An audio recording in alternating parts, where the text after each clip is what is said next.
The lengthy litigations over the Zulu throne continues as contenders await the day of judgment. The name of the late Prince Mangosuthu Buthelezi was frequently mentioned as lawyers argue over his role and his affidavits submitted to the court.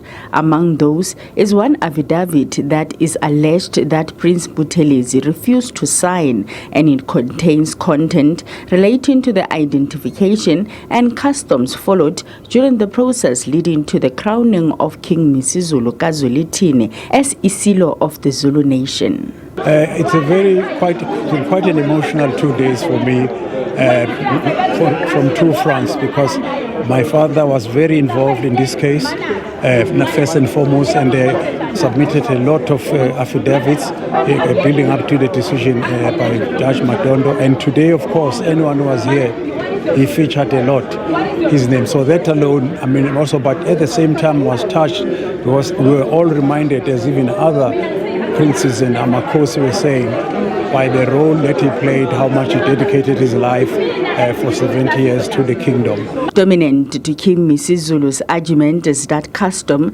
has to be central to resolving this matter and appealing to the court not to use common law to resolve custom matters. And we are optimistic that King Mangosuthu is going to come out victorious.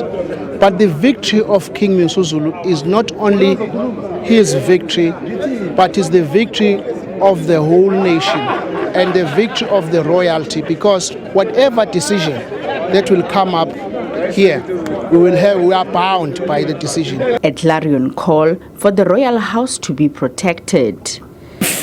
Each judgment comes, and then agrees with Prince Mbonisi, then the future of royal council in the country is secured.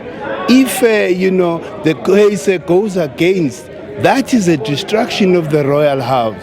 So it's something that should never allowed to continue. Others have warned against the notion that this case is not related to the incumbency to the throne.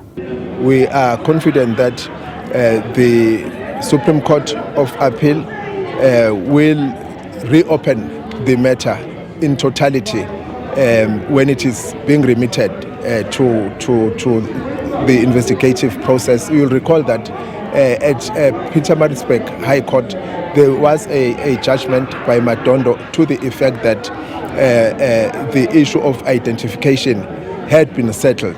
All contenders are confident that judgment will be in their favor, even though hoping for different outcomes. When it came to song, they were united in songs and chants during court proceedings, singing about the sovereignty of Zulu royal family. Makhala Masideng, SABC News, Bloemfontein.